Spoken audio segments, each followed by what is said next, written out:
You know, I think there are things about specific pieces of ground that are just natural sights. And I think that's one of the things that's so spectacular about this one. You know, winemakers are always looking for that little piece of ground that's really, really special, that gives you something that you don't see anywhere else. The soil here is really the deal. I mean, that I think is what this vineyard is about. I think that's what makes this vineyard special. You know, we look at the ground here a lot. I look at the ground here all the time and still wonder how on the top of a hill we wound up with all of these round rocks. It's something I don't understand.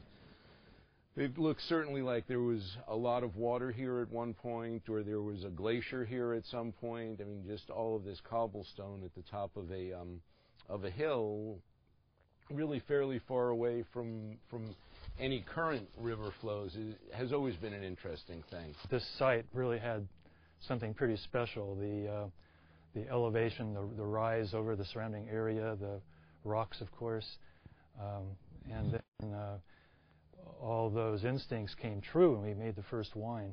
Really excited about Meteor. This is our third year making wine from the vineyard. We were lucky enough in 2005 to get a little bit of grapes. We're very excited about the quality of the wine.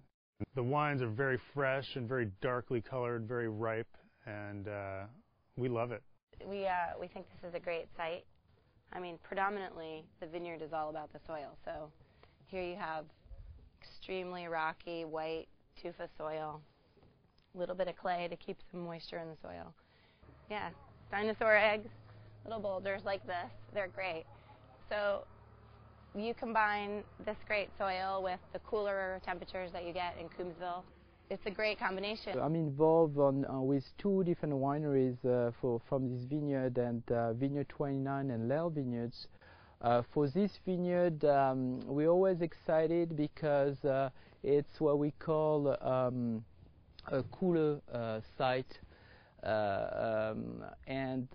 What we like about the cooler site, it's they're never really affected by any kind of heat waves. 100-degree days, what we feel the most for winemakers in the valley. It's amazing soil. It's cobbles and rocks, and it's always a unique spot for me because I never think of that part of Napa as having a lot of rocks and cobbly rocks, actually. It's like uplifted a river bottom or something there, but it's up so high, it's sort of funny to me, but it's an amazing vineyard that way. The Meteor vineyard is absolutely unique, and it's dark fruit and very, very supple and lush texture. And the color is just amazing. Here's that, 2007 Meteor Cabernet Sauvignon. Yes. To you, Francie. Thanks, John. You too.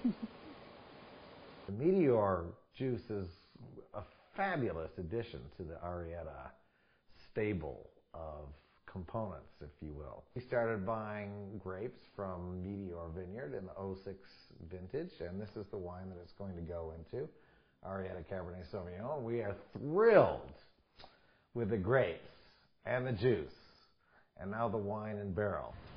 I happen to believe that in addition to terroir, which is the soil and the climate and the growing conditions that vines are grown under, that there's an additional part of terroir that's never talked about, and that is the passion and the commitment of the people who own the vineyards. Without that, you have a commodity, and we do not find that at Meteor. The fruit's kind of a very wonderful combination of really classic pure Cabernet and that wonderful, accessible, juicy kind of fruit that's maybe a little bit more modern, contemporary in style. And that balance, that kind of tension between the two is pretty wonderful. That's Meteor.